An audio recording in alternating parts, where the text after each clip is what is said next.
tao, kabilang ang isang 6 na taong gulang na babae ang nasawi matapos sumabog ang isang Russian ballistic missile sa Ukraine.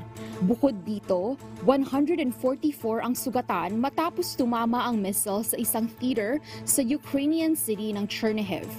15 mga kabataan din ang kabilang sa mga wounded bunsod ng missile attack. Nakunan ng video ang pag-atake ng Russia ng Ukraine noong Sabado ng umaga, August 19.